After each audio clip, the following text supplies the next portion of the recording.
No! No! You got ejected a lot, but was it a fair test in that sense? I mean, Carp online. The big dog too. Right, one little scoop of this. I reckon we're good to go. Yeah, that's a bite. No, that's a line, that's a line. No, it's... Yeah, now he's got you. Yes. That's taken far longer than it should have done today. It wasn't hooking the carp properly, it wasn't resetting properly, it wasn't sitting right. There were so many things going wrong with it. So I just watched myself get picked up by what we think is probably the biggest fish in the lake. Still on the 4-ounce leads. I think a big lead's going to be important. Oh, you got him. You hooked it. No, he dropped it. That's all right, he's tiny. I think in clear water, hookbait colour is really important. That's amazing. I must have him. Yes, go. I'm feeling pretty confident we're going to catch a couple more. So it's been frustrating so far, but oh my god, I don't want it. Couldn't have been any closer.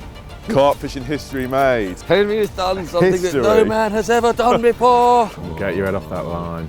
Get your head off that line. Do you think that would explain why? Oh, I got him.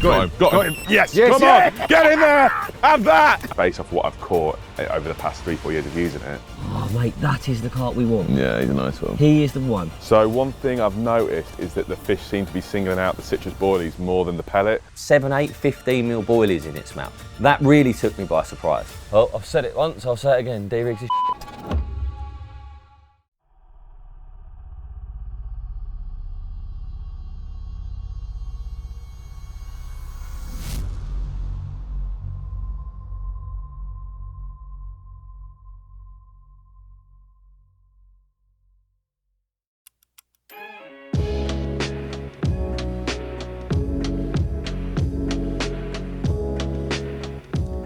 So the first thought of doing this underwater started back in the autumn of 2023. We'd gone out to do county lines and we needed a venue for Surrey, and I put out a little plea on my Instagram if anyone knew of a venue where I could drop down at that time of year and potentially catch a fish in sort of 8-9 hours. Someone messaged me and said they had a venue, it was their own venue. It was no fishing, but there was carp in there. It was a swimming lake, a deep old quarry, and to be honest, I thought it sounded pretty terrible to start with, a deep lake like that. He said there was only sort of like 20, 30 fish in there. I just thought it wasn't really going to work for what we needed, but he assured me I'd catch a fish in the time frame I needed. So we went down there, and one of the first things Rich said to me when we got there was seeing how clear it was, and when we saw carp straight away, he said this would be great for an underwater. Oh, there's 2 right down here, Rich. Do love this sandbank, they keep coming up onto it and feeding. I've always wanted to do an underwater. Ever since I watched the Quarter ones way back when I was a kid, I've always thought it would be such a cool experience to do. And at this point, Cypography, they'd started doing more and more of them themselves. And I said to him, after he made that comment, I go, oh, I'd love to do one of them.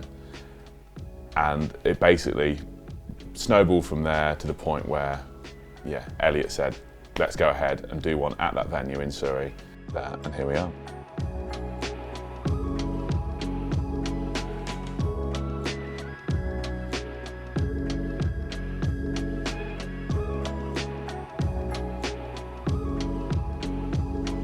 There was something about this lake that really interested me from the very first moment that I saw the footage that Henry and Richard got whilst doing county lines.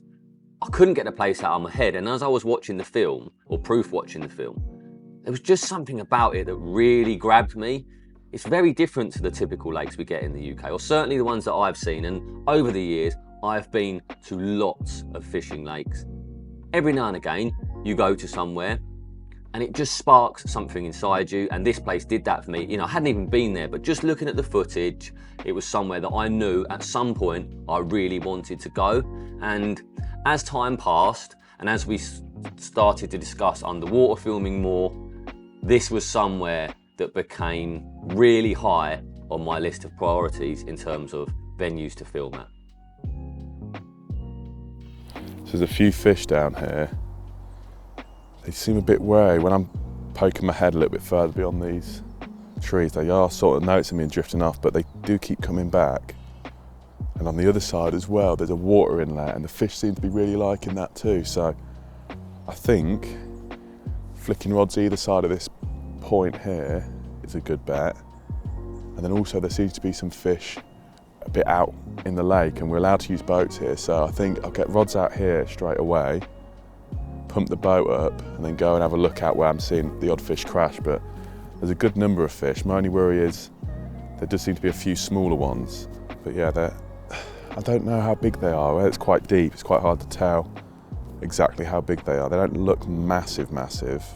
I didn't really know much about the lake other than the owners guaranteed me I was going to catch one in a couple of hours. So that's all I really needed. I set for the meeting with Rich. We got down there. I got down there just before Rich, and you go down this real long path in the middle of nowhere.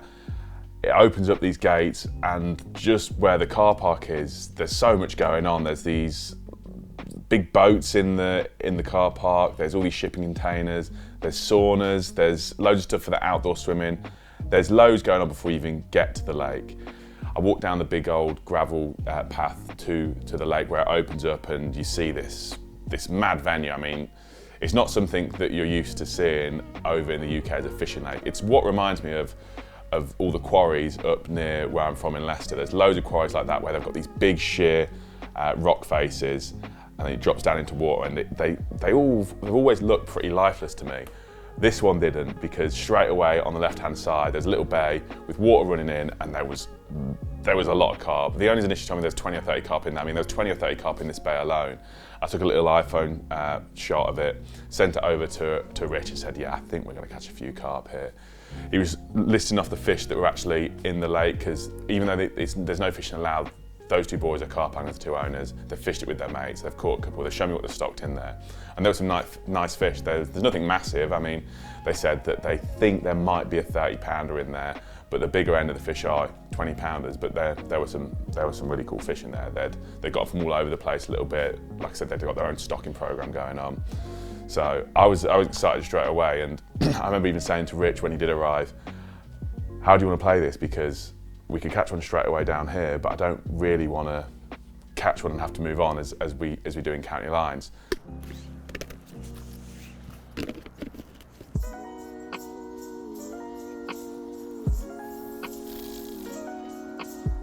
I think that could do a very quick bite. So the lake itself, it's probably about 10 acres in size, but there's so much going on. You've got the path down towards it. In front of you, you've got houses and a big sheer cliff face. You've got a bit of a forest, you've got bits of industry going on. Yeah, there's so much going on.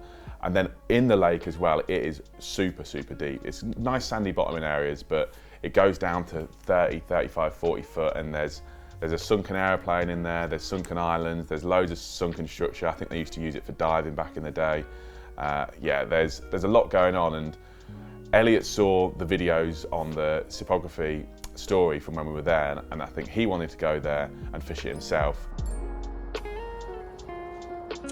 Have you ever fished anywhere like this in the UK before, mate? No, definitely not. I've just got out on the boat and found about 40 carp tucked up underneath a bush, and I just dropped a rod on their head. So Euro style for £20 commons, but you love it, gotta love it.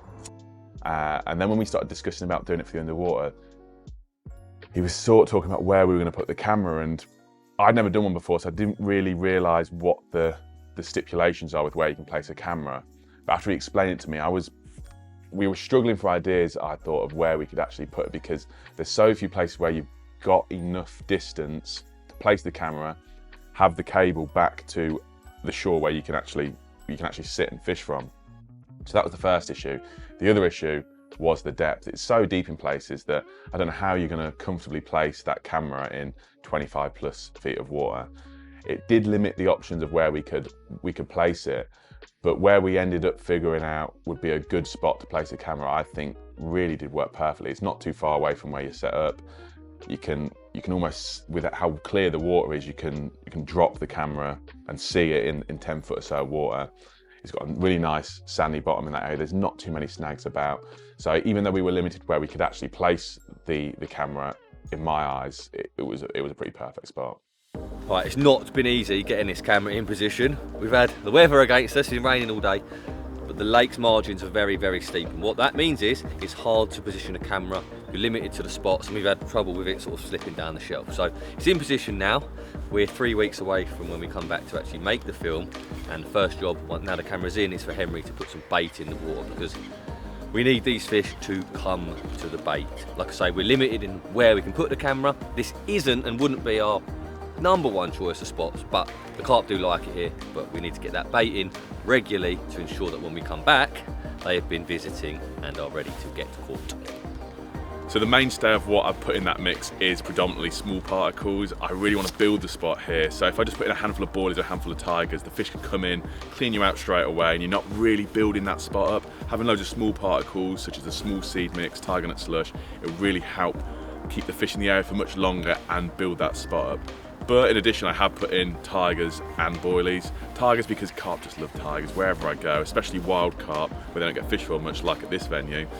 Tigers just seem to turn them on straight away, so that's why that's in the mix. And also, I put boilies in because, again, where these carp don't see boilies as a food source so much, I want them to start recognising it as an actual bait, as a food source for them. So it's going in that mix, and by the time we do actually fish here, they should recognise it as food. It's really interesting to notice that the bait, even though on a slight gradient, it's rolling into the middle. I didn't think it would have much of an effect at all with how shallow the gradient is, but Elliott's telling me as I'm throwing it in that it's rolling about 6 inches. So something really interesting to observe straight away. I'm sure I'm going to learn lots over the course of this session, but yeah, that's the first thing I picked up on. Yeah. Everything. If you've got a spot with if you've got a change, Just a slight gradient, it will slowly get towards it, right? Anything that can move will move, and it can only go down, can't it? Yeah. So even fish And it all just feeding, collects in the bottom. Every time they waft the boilie, it will travel down, and you end up with. I guess that's why they like feeding in like holes, isn't it? Yeah, they get. And then they'll just go to that's where it ends up. Yeah. Look how long it stays there for, though. I wonder how long it will stay before it's completely clear. 10 minutes, 15 minutes, before you get nothing left. 10 minutes. It's mad, but so that's what I'd fish, and then like a bright yellow pop-up over the top, and that would look so out of place, wouldn't it? If you don't do that, mate, it'll take hours to get a bite. Yeah. It just takes hours. They just feed anywhere. Do you see them all the time coming in, just nailing it straight away, like the bright ones? Bright. Yeah. From what I'd seen on my first session down there, and from talking to the owners more and more, that spot was a decent spot. I'd seen quite a lot of carp there on my session, and they said that they always got in there. It's where the swimmers actually enter before they go off swim around the lake, and that activity of the swimmers being there actually draws the carp in. It seems like they're quite inquisitive of human activity. They also said they would bait it for us. Like I said, they're anglers. So it seemed like it was going to be a perfect area to get quite a lot of fish visiting regularly, looking out, seeking the food that we were putting in there. Yeah, all the signs pointed that it would be an excellent area for us to be fishing towards. Although the owners didn't quite put in the volume of bait that I would have perhaps liked, they still put a little bit in and were feeding it fairly regularly, and they were showing us videos of carp after they baited up, coming in and feeding on the area and saying to us, the whole time they were saying, can't wait to see this film, you're gonna get loads of bites, you get loads of action, we're gonna see all the carp. So they were happy with how much the fish were visiting there. They thought our chances were pretty good. And yeah, the fish, they were on the spot before we even got there, which is what more could you ask for? It really isn't often that we have the opportunity to have these spots baited. Normally we put the camera in and a few days later we're fishing it. You know, we might bait it once on the day the camera goes in, but for the most part, that's about all we get. However, this time around, we were really lucky to have the two guys that run the lake bait the spot for us. Although, most of the bait that Henry gave to them, they didn't actually realise they had, and when we turned back up to fish was still there. That's another story. But I would like to say thank you to them, not only for letting us fish the lake in the first place, but also for taking the time to go down onto the jetty and drip feed bait in front of the camera, which in early March, you know, was going to be very much a helping hand in ensuring that we would have fish visiting the spot when we did turn back up to fish.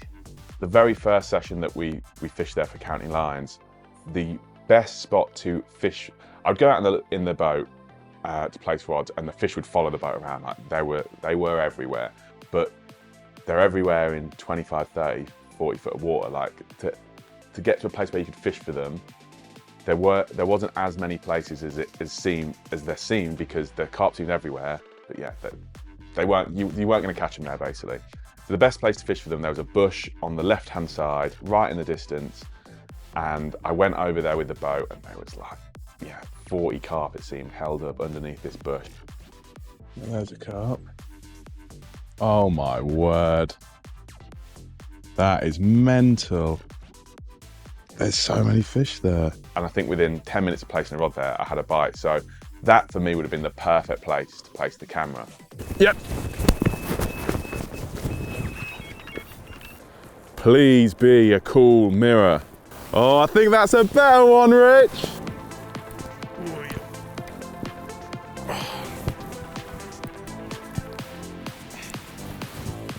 Woohoo! There we go, it was worth sticking it out for a little bit longer. Got a third bite, and this one is a bit of a better one. I think probably our first 20 pound of the series, which has been a bit of a running joke between me and Rich, so it's nice to cross that off finally. The fish did also seem pretty easy to catch, I won't lie. We were getting bites so quickly, dropping out little mixes, little bright pop-ups over the top. Yeah, they didn't seem too difficult to catch at all. They'd been fished for the odd time by the owners and their mates, but they definitely weren't worried about line pressure and about being fished for. A slightly bigger one, still not quite what we're after, and just based off the mirrors I've seen out there, it's really put me in a predicament of whether I stay and try and catch a better one, or if I just cut my losses, tick Surrey off and move on. So I'm going to slip him back and have a think, because there's much better fish than this to be caught in here. There's 2 rods in perfect position to get a bite from one of them, and I don't really want to leave just yet, so getting back and come up with a bit of a plan. All right, see you later, mate. They seem pretty hungry, yeah, I didn't think it was going to be a difficult task. I thought we were going to get a lot of action, which is what you want for an underwater film. You don't want to be sat there for days and days on end waiting for the odd fish to show up on nightfall. You want to have carp in the spot all the time, and this seemed like the type of venue where you could do that. I could fish it with my usual approach and catch, because I'd already caught them in county lines. There seemed like there was enough carp, enough hungry carp, and carp that weren't so wary of what being angled for is, that they would be so difficult to catch that we wouldn't be able to make a successful film.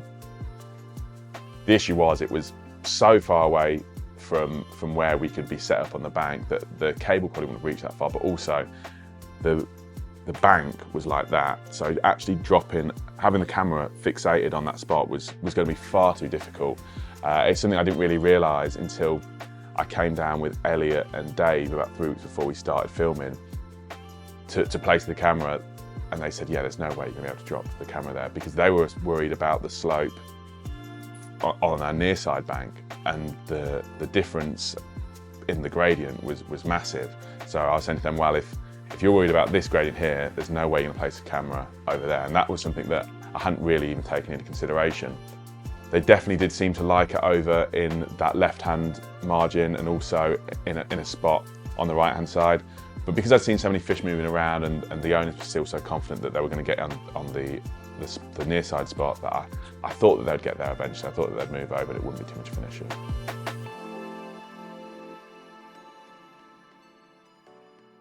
One thing from the county line session that I did take on board in terms of a tactical approach was hookbait colour.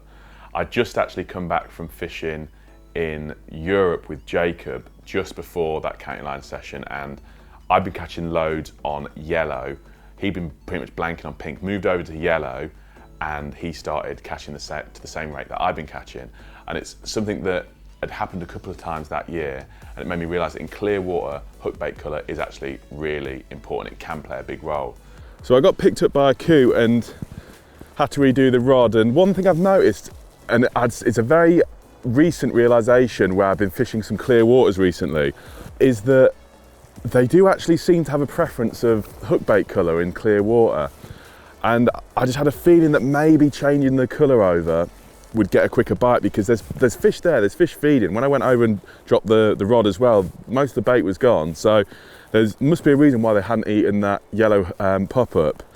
And yes, we had a couple of bites down here on yellow, but not as quick as I thought we should have. So I decided to change over to a pink citrus instead, and it went instantly. And I made quite a lot of disturbance over there, making sure the rig was dropped perfect. So I think there is something in it in clear water, I really do. I changed over to pink, pretty much instantly had a bite and started catching loads throughout that. So that was definitely something that was going to be in my mind for the underwater filming, was that, okay, maybe I'll start off on pink, but be prepared to switch over to a different colour, because there's a very likely chance that in this clear water, these fish are going to have a preference in hookbait colour.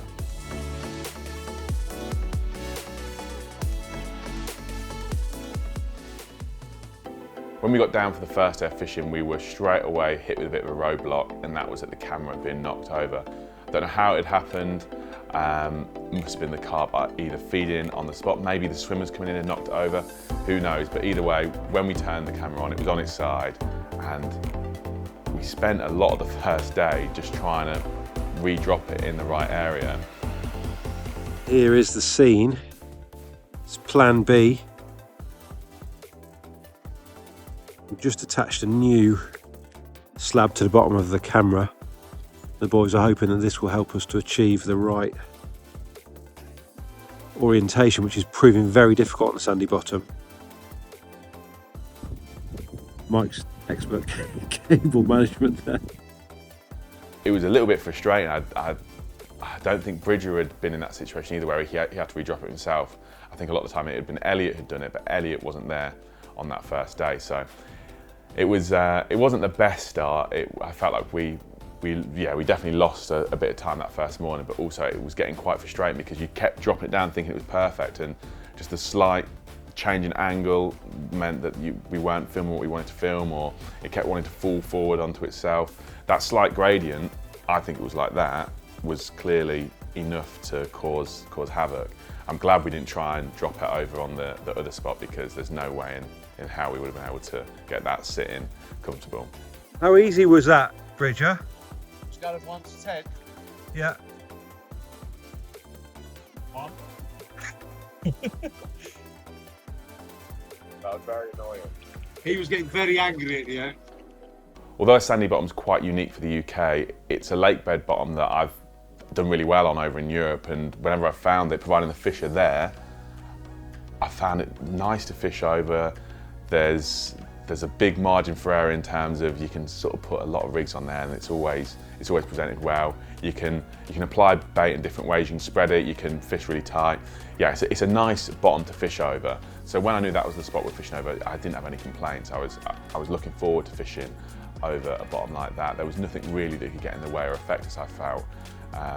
And yeah, although, like I said, it's not too similar to many lake bed bottoms in the UK, it's something I find myself fishing over quite regularly over in Europe. So it's something that I could then take away from and put into my own angling moving forward based off the results of the session.